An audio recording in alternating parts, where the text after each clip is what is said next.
আরে কি বলছেন আপনি? আমার ব্যাগ থেকে টাকা পাওয়া যাবে মানে? আপনি কি পাগল হয়ে গেছেন নাকি? আমি কেন টাকা চুরি করব? কি ব্যাপার প্রিয়া ম্যাডাম, আপনার ব্যাগ চেক করতে দিতে আপনার তো আপত্তি কিসের? তাহলে কি টাকাটা আপনি চুরি করছেন? ঠিক আছে স্যার, যেহেতু আমি তো টাকা চুরি করিনি, আমি কেন টাকা চুরি করব, তাই না?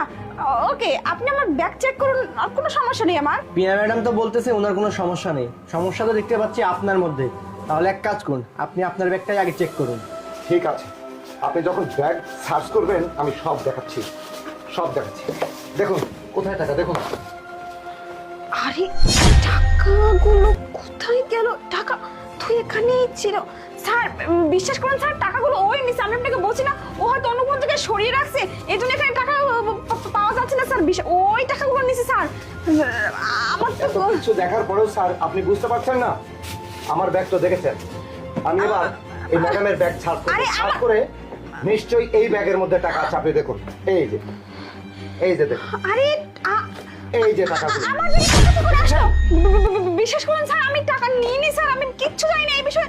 আমার নাকি টাকা কিভাবে আসলো আমি কিছু জানি না স্যার। আপনি এখন দেখুন কার ব্যাগ থেকে টাকা বের হলো। চুপ করুন, কি নাটক শুরু করছেন এখানে? হ্যাঁ, টাকা যেহেতু আপনি চুরি করছেন তাহলে দোষ কেন ওনার ঘাড়ে চাপাচ্ছেন? লজ্জা হওয়া উচিত আপনার।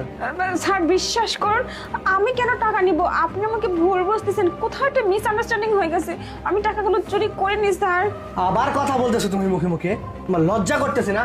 টাকাগুলো আমি নিজের চোখে দেখলাম তোমার ব্যাগ থেকে বের হয়েছে, তারপরে তুমি কোন মুখ নিয়ে আবার কথা বলতেছো টাকাগুলো তুমি চুরি করো নাই? হ্যাঁ, তুমি খুব ভালো করেই জানো কালকে আমাদের সাথে আরিফের ডিল হওয়ার কথা আছে, তার সাথে যদি আমরা ডিল করতে না পারি আমাদের কোম্পানি সম্পূর্ণরূপে বসে পড়বে। এইটা জানার পরেও তুমি টাকাগুলো চুরি করছো কেন? হ্যাঁ, আবার তুমি বলছো টাকাগুলো চুরি করো নাই।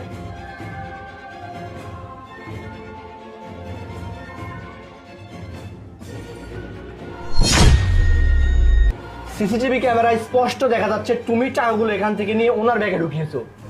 ওনার ব্যাগ থেকে টাকাগুলো উনি আবার তোমার ব্যাগে ঢুকিয়েছে, সেটা কথা নাই। কথা হচ্ছে তুমি কেন ওনাকে চোর প্রমাণিত করার জন্য এই টাকাগুলো ওনার ব্যাগের মধ্যে রেখেছো, সেটার উত্তর আমাকে দাও। বিশ্বাস করুন স্যার, আমি না এই কাজটা করতে চাইনি স্যার, আমি ইচ্ছার বিরুদ্ধে এই কাজটা করে ফেলছি। এই যে এই বেয়াদব বুড়োটা আমার একটি কাজও করে দেয় না।